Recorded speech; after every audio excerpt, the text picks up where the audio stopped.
اللہ سے اپنا دکھڑا سناؤ، اللہ کو اپنا دکھڑا سناؤ۔ اللہ پاک سے اپنی، دیکھو نوح علیہ السلام نے 950 سال تبلیغ کی تو اللہ کو دعا نہیں مانگی، پہلے اپنا دکھڑا سنایا۔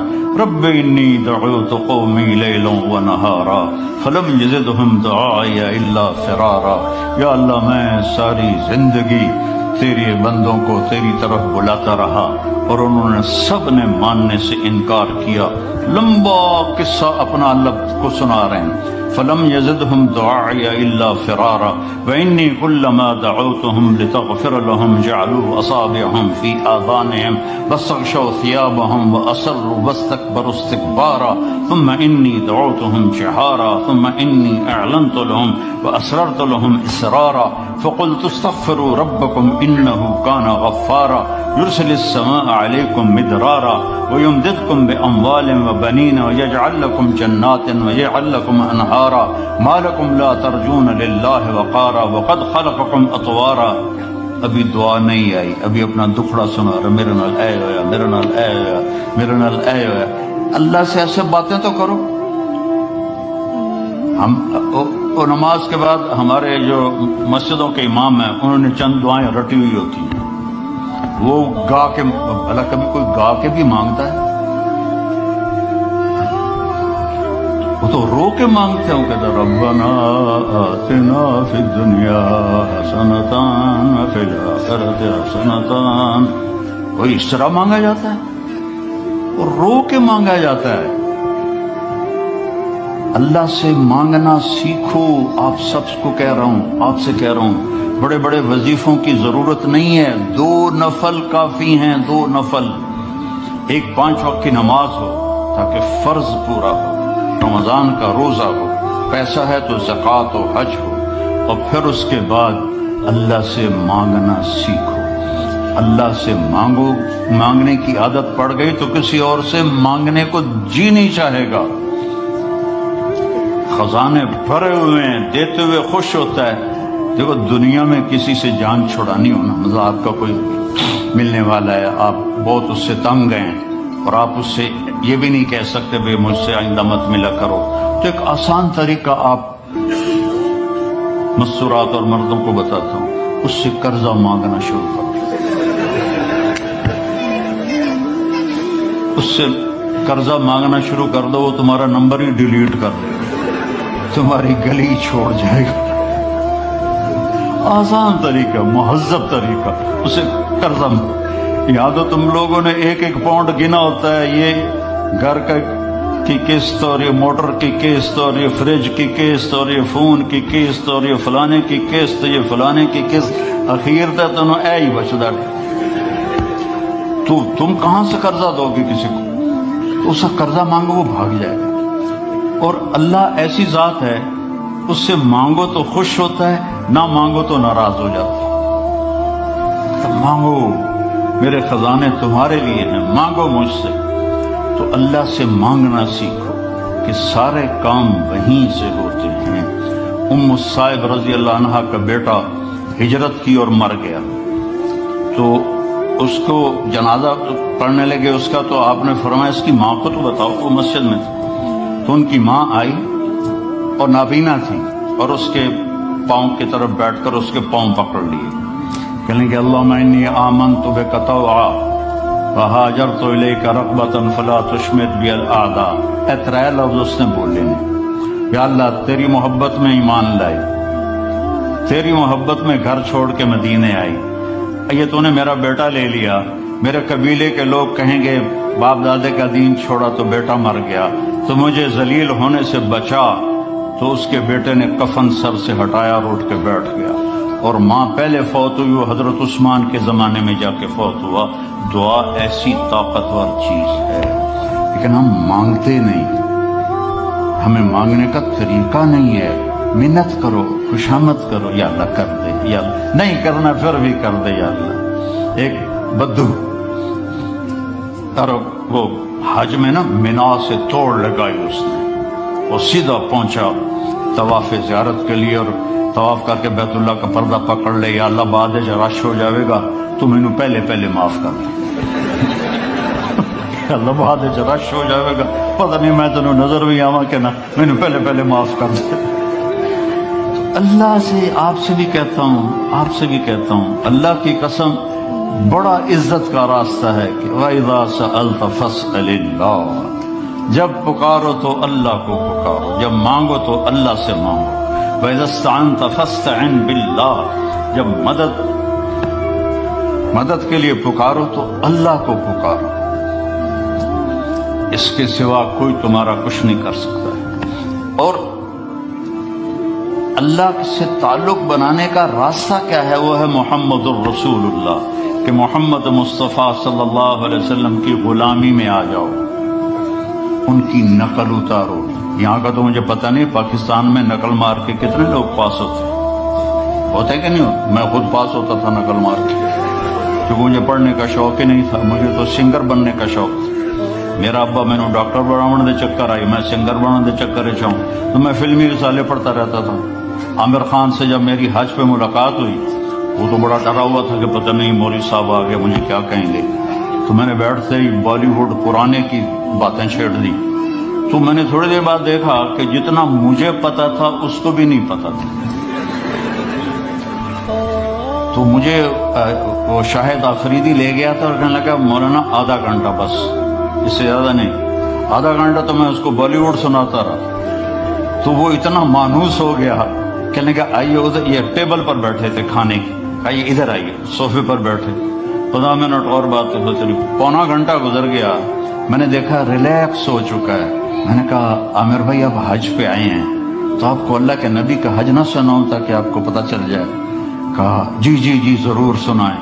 تو میں 1.5 گھنٹہ مسلسل، 1.25 گھنٹے میں اللہ کے نبی کا حج سناتا رہا، اور وہ ایسے کر کے بیٹھا، میری سنتا رہا۔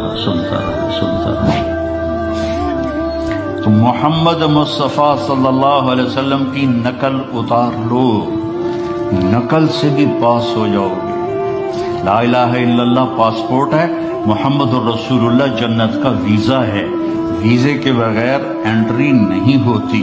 یہاں تو پھر بھی کتنے پاکستانی، ہندوستانی، بنگالی وہ سمندروں سے ادھر ادھر ہوتے بھاگتے پھوکتے پہنچ گئے انگلینڈ، اور یہاں کے لے لیے انہوں نے ویزے بھی اور پاسپورٹ بھی۔ ادھر جنت کا ویزا ملے بغیر جنت میں نہیں جا سکتے، اور جنت کا ویزا ہے محمد الرسول اللہ۔ میرے نبی کی مبارک زندگی کو اپنا لو، میرے نبی کی زندگی کی نقل اتار لو، تو اللہ تعالیٰ۔ دیکھو میں کوئٹہ میں تھا، تو بھائی پہلے ایک گل دس دوں، کھڑے ہو کے پینا بھی سنت ہے۔ تسی سارے مفتی ہو آکھن کے مولوی بیان کردا تے کھلو کے پیندا ہے، سمجھ آئی؟ ایسا تو میں پہلے دستا پیا، کھڑے ہو کے پینا بھی سنت ہے۔ حضرت مولا علی علیہ السلام نے گلاس اٹھایا، کھڑے ہو کے پیا سے، اور فرمایا میں نے اپنے نبی کو دیکھا اس طرح پانی پیتے ہوئے۔ کیا مطلب ہے؟ اب میں یہاں بیٹھنے میں تکلف ہے، اور کرسی سے جاؤں پھر بیٹھے پیوں، تو میرا نبی نے دین کو مشکل نہیں بنایا۔ اگر بیٹھنے میں مشکل ہے تو کھڑے ہو کے پینا بھی جائز ہے، اور اگر بیٹھنے میں آسانی ہے تو بیٹھ کے پینا چاہیے۔ لیکن یہ کوئی حرام حلال کا مسئلہ نہیں ہے کہ بھائی کھڑے ہو کے پینے سے میں نے کوئی حرام کر دیا، بلکہ یہ ہمارے صحت کے لحاظ سے ہے، کھڑے ہو کے نہ پیو، بیٹھ کے پیو۔ تو بھائی کوئی فتویٰ نہ لا دے وجہ، میرا گلا سوکھ گیا، میں بیان پانی پیندا ہونا۔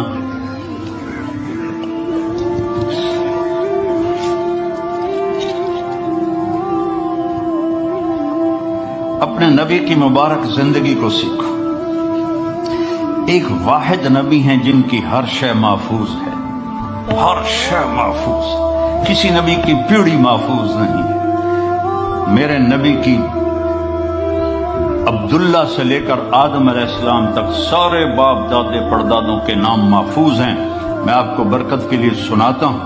محمد بن عبداللہ بن عبد المطلب بن ہاشم بن عبد مناف بن قصی بن کلاب بن مرہ بن کعب بن لبی بن غالب بن فہر بن مالک بن نضر بن کنانہ بن خزیمہ بن مدرکہ بن الیاس بن مدر بن نزار بن معد بن عدنان بن اود بن حمیصہ بن سلامان بن عوس بن بوز بن قموال بن ابی بن عوام بن ناشد بن حذاء بن بلداس بن یدلاف بن طابخ بن جاحم بن ناحش بن ماخی بن عیفی بن عبقر بن عبید بن الدعاء بن حمدان بن سنبر بن یثربی بن یحزن بن یلحن بن ارعوا بن عیدی بن ذیشان بن عیسر بن اقناط بن ایحام بن مقصر بن ناحث بن زارع بن سمی بن مزی بن عوض بن عرام بن قیدار بن اسماعیل بن ابراہیم بن آذر بن ناحور بن سروج بن رعو بن فائج بن عابر بن ارفقشاد بن سام بن نوح بن لامک بن متوشال بن ادریس بن یرد بن ملحلئیل بن قینان بن آنوش بن شیس و بن آدم علیہ السلام۔ یہ میرے نبی کا نسب نامہ ہے، یہ میرے نبی کی پیڑھی ہے، جس کے سارے ایک ایک ادا کو میرے رب نے محفوظ کیا ہوا۔ میں آپ کو اپنے نبی کا حلیہ تھوڑا سا سناتا ہوں۔ اطول من المربوع و اقصر من المشذب، نہ زیادہ لمبا قد تھا نہ چھوٹا، اور آپ کی کرامت تھی کہ بڑے سے بڑے قد والا جب آپ کے قریب کھڑا ہوتا تھا تو وہ چھوٹا نظر آتا تھا، ہمارے نبی بڑے نظر آتے تھے۔ آپ کے چاچا حضرت عباس کا قد اتنا لمبا تھا، وہ گھوڑے پر بیٹھتے تھے تو پاؤں زمین پہ لگتے تھے، وہ اونٹ پہ سوار ہوتے تھے، لیکن وہ بھی جب ساتھ کھڑے ہوتے تھے تو وہ چھوٹے نظر آتے تھے، ہمارے نبی بڑے نظر آتے تھے۔ عظیم الہامہ، بڑا سر، شدید و سواد الشعر، سیاہ کالے بال، ان فرقت عقیقت او فرق و الا فلا، کبھی مانگ نکالتے تھے کبھی نہیں نکالتے تھے، سیدھے بال پیچھے کر لیتے، کبھی بیچ میں سے مانگ نکالتے تھے۔ یجاوز شعرہ شحمت اذنیہ، یہاں تک آپ کے بال ہوتے تھے، کبھی کبھی یہاں کبھی کبھی یہاں، لیکن زیادہ کان کی لو تک آپ کے بال ہوتے تھے۔ واسع الجبین، کھلا ماتھا، ازج الحواجب، ایسے کمان کی طرح گول بھویں، من غیر قرن، یہاں بال کوئی نہیں ہے۔ یہ جن لڑکیوں کے یہاں بال ہوتے ہیں بیچاری موچڑے نال پٹ پٹ پٹ پٹ پٹ کے اٹھتی ہو جاندی ہے، یہاں بال نہیں تھے۔ خوبصورتی ہے یہاں بال نہ ہو۔ یتلألأ وجہہ تلألؤ القمر لیلۃ البدر، 14ویں رات کے چاند کی طرح آپ کا چہرہ چمکتا تھا۔ ازہر اللون، کلیوں جیسا رنگ تھا۔ اشم، ناک ایسے جیسے یہاں سے اٹھا ہوا آگے سے باریک۔ اشنب، دانت انتہائی حسین موتیوں کی طرح جڑے ہوئے، جب آپ مسکراتے تھے تو دانتوں سے نور نکل کے دیواروں پہ پڑتا دکھائی دیتا تھا، دانتوں کا نور دیواروں پہ پڑتا ہوا دکھائی دیتا تھا۔ کسلیہ، داڑھی بڑی خوبصورت گھنی، بڑے خوبصورت گھنی، ایک مٹھ داڑھی گزرتی تھی۔ سہل الخطین، گال نہ پچکے ہوئے نہ ابھرے ہوئے، نہ چربی سے اٹھے ہوئے اور نہ کمزوری سے چپکے ہوئے، ایسے بالکل گول خوبصورت گال۔ فی عنقہ سطع، سراہی دار لمبی گردن۔ فی عینیہ دعج، ادعج، اشکل، احور، اکحل، ابرق، انجل، یہ سب آپ کی آنکھوں کی صفات کے میں نے الفاظ بولے ہیں کہ لمبی آنکھ، موٹی آنکھ، سیاہ پتلی، سفیدی اور سرما لگا ہوا، آپ سرما لگائے بغیر آپ کی آنکھوں میں سرما ہوتا تھا، وہ چمکدار آنکھ، آپ کی آنکھوں میں آنکھ ڈال کے کوئی دیکھ نہیں سکتا تھا، جب آپ یوں دیکھتے تھے تو سارے ایسے ہو جاتے تھے، اس لیے ہمارے نبی ایسے دیکھتے تھے، ایسے نہیں دیکھتے تھے کہ کسی کی جرت نہیں ہوتی تھی کہ آپ کی آنکھوں میں آنکھیں ڈال کے بات کر سکے۔ واسع الصدر، چوڑا سینہ تھا۔ بعید ما بین المنکبین، یہ کندھے بڑے مضبوط اور کھلے ہوئے تھے۔ سائل الاطراف، طویل الزندین، لمبے بازو تھے۔ سائل الاطراف، انگلیاں بھی لمبی اور سیدھی، یہ دیکھو میری انگلی ٹیڑھی سی ہے، آپ کی انگلیاں سیدھی۔ رحب الراحہ، یہ ہتھیلی آپ کی بڑی کھلی اور کشادہ، یہ سخاوت کی علامت ہے، جس کی ہتھیلی کشادہ ہو وہ سخی ہوتا ہے عام طور پر، جس کی تھوڑی تنگ ہو، ہن ویکھن نہ بہ جائے اپنی نا، تو جس کی تنگ ہو وہ عام طور پہ بخیل ہوتا ہے، کوئی یہ 100% بات نہیں ہے لیکن عام طور پہ یہ دیکھا ہے۔ رحب الراحہ، ہتھیلی آپ کی کشادہ تھی۔ اشر الذراعین، یہاں ہلکے ہلکے بال تھے یہاں۔ دقیق المسربہ، یہاں سے بالوں کا تار چلتا تھا اور آ کر ناف پہ ختم ہو جاتا تھا. سبط القصف، سیدھا قد تھا ایسے بالکل سرو کے درخت کی طرح. سوا البطن و صدر، سینہ اور پیٹ برابر تھا. ادھر ہو کے دیکھا، سینہ اور پیٹ برابر تھا. شکر ہے میرا بھی برابر ہے. کئی ہمارے بھائی بہنیں ہیں، آپ سجے پاسے ہوں دن پیٹ کھبے پاسے ہوں، آپ کھبے پاسے ہوں دن پیٹ سجے پاسے ہوں. وہ ہسن تو منہ تو نہیں پتہ لگتا، پیٹ تو پتہ رہتا گڑ گڑ گڑ گڑ گڑ گڑ. بہت بری بات ہے مسلمان کا پیٹ نکلا ہوا. کھانے کے لیے نہیں پیدا ہوئے، کام کے لیے پیدا ہوئے ہیں. اور خاص طور پہ عورت کا پیٹ بڑھ جائے تو بہت ہی بری بات ہے. تو کھانے پہ دیکھو، کھانے کے وقت ہاتھ پہ قابو رکھو اور غصے کے وقت زبان پہ قابو رکھو تو نہ جسم بیمار ہوگا نہ روح بیمار ہوگی. کھانے پہ ہاتھ کھل گیا اور غصے میں زبان کھل گئی تو جسم بھی بیمار ہو جائے گا، روح بھی بیمار ہو جائے گا. مسیح القدمین، آپ کے پاؤں بڑے حسین نرم و نازک. خمسان الاخمسین، یہ جگہ اوپر اٹھی ہوئی تھی، یہ یہاں فلیٹ نہیں تھی بلکہ یہاں کرو تھا. اور اتنے نازک پاؤں تھے کہ جب آپ وضو کرتے تھے تو پانی اوپر سے ایسے نکل جاتا تھا جیسے تیل لگے ہوئے پاؤں پر پانی پھسل جاتا ہے، اس طرح آپ کے پھسل جاتا تھا پانی. یمشی تکفین، کندھے جھکا کے چلتے تھے، ایسے کر کے نہیں چلتے تھے، ایسے کر کے چلتے تھے. اور کبھی آگے نہیں چلتے تھے، صحابہ کے پیچھے چلتے تھے اور صحابہ کو آگے چلاتے تھے. اور ذریع المشیہ، پاؤں میں چال میں تیزی تھی لیکن قدم چھوٹے تھے. چھوٹے قدم، یہ یوں چلے تو بندہ انہیں کوڑا لگتا ہے. تو قدم چھوٹے ہوتے تھے اور چال میں تیزی ہوتی تھی. آپ چلتے تھے، صحابہ پیچھے دوڑتے تھے، اتنی تیز چال تھی آپ کی. جب کسی کو بلاتے تھے تو ایسے کر کے نہیں بلاتے تھے، ایسے کر کے بلاتے تھے، انگلی کا اشارہ نہیں کرتے تھے، ایسے کرتے. اور جب کوئی آپ کو بلاتا تھا یا رسول اللہ، مطلب ادھر سے یہ بیٹھے ہیں کہ ادھر سے کوئی مجھے کہے مولانا، تو میں کہوں گا جی، اس سے آگے میری اوقات نہیں ہے.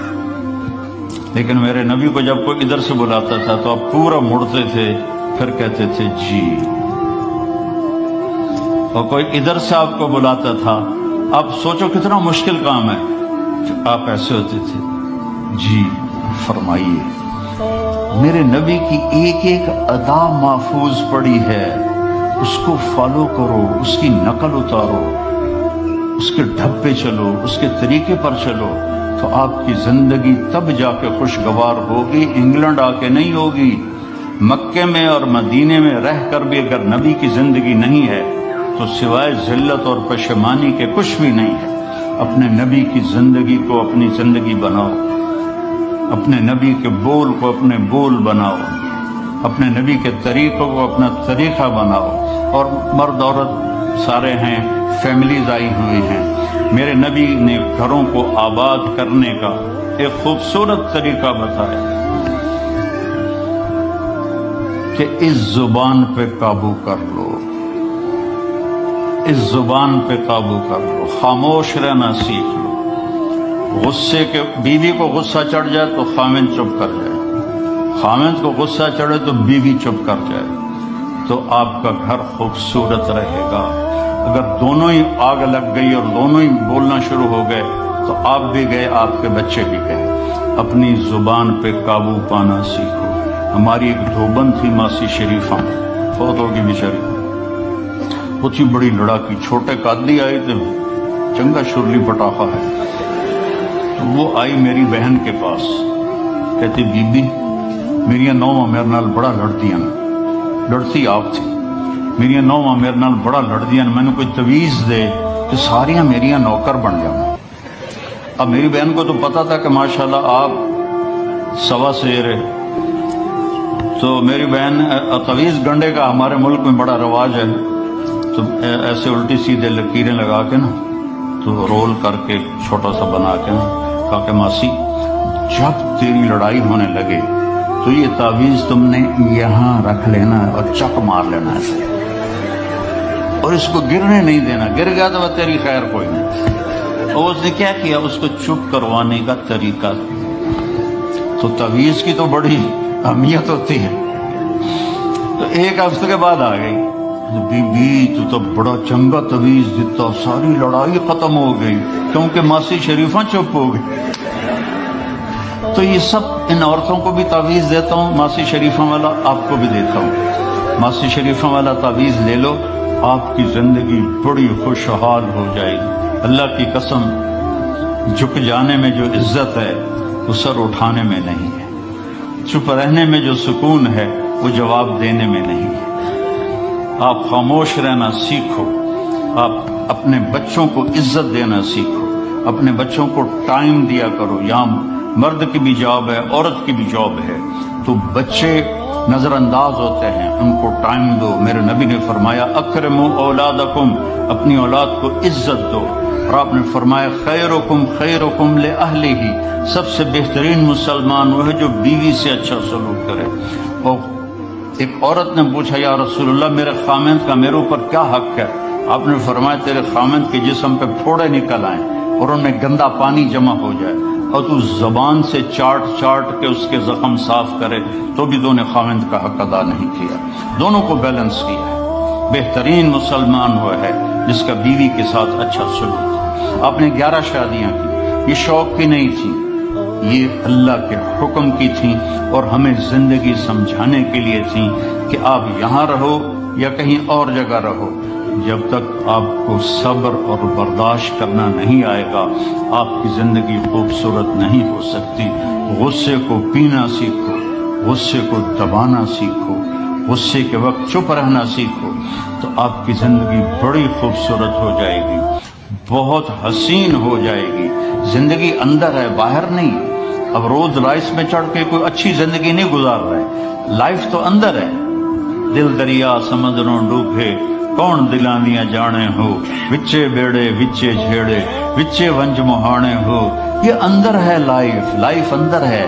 اور کیا لطف انجمن کا جب دل ہی بجھ گیا ہو، جب اندر بجھا ہوا ہو تو پھر باہر کی چیزیں کوئی مزہ نہیں دیتی۔ عاصم کے مرنے کے بعد ہمیں کوئی شے اچھی نہیں لگتی، حالانکہ لائف ہر نعمت موجود ہے، سب کچھ موجود ہے۔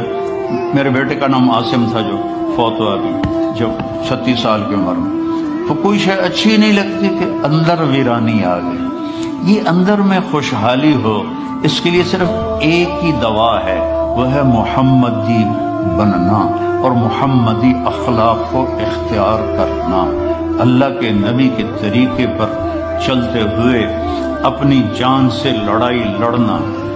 ایک ہمارا دوست تھے، وہ تبلیغ میں گئے تو ان کو داڑھی رکھنے کا شوق ہو گیا، اب بیوی ان کی رکاوٹ بنے کہ داڑھی رکھو گے تو مجھے طلاق دینی ہوگی۔ اب وہ کافی دیر بیچارے سوچتے رہے، ایک دن ان کو ترکیب سوچی، آ کے بیگم سے کہنے لگے میرا جی چاہ رہا ہے کہ میں دوسری شادی کروں، لیکن میں سوچتا ہوں پہلے داڑھی رکھوں یا پہلے شادی کروں۔ تو ان کی بیگم نے کہا پہلے داڑھی رکھ لو، پہلے داڑھی رکھ لو۔ تو ایسے اپنی بیگمات کو مناؤ پیار محبت سے۔ عزت تو نبی کے طریقے میں ہے، نبی کا طریقہ چھوڑ کے میرا والد مجھے ڈاکٹر بنانا چاہتا تھا، تو آج میں یہاں کھڑا ہوتا، اگر میں ڈاکٹر ہوتا، میرا چھوٹا بھائی ڈاکٹر ہے، بہت اعلیٰ ڈاکٹر، تو میں یہاں کھڑا ہوتا۔ مجھے یہاں میرے نبی کا طریقہ لے کر آیا ہے، میرے نبی کی سنت لے کر آئی ہے، میرے نبی کی زندگی لے کر آئی ہے، اور آپ جس محبت سے تشریف لائے ہیں اس کے پیچھے میرے نبی کی زندگی ہے۔ تو اللہ کی قسم عزتوں کا خزانہ ہے میرے نبی کی پاکیزہ زندگی۔ تو آپ نے ہمیں پوری زندگی گزار کے دکھائی۔ حضرت عائشہ کی دلداری فرما رہے ہیں، عائشہ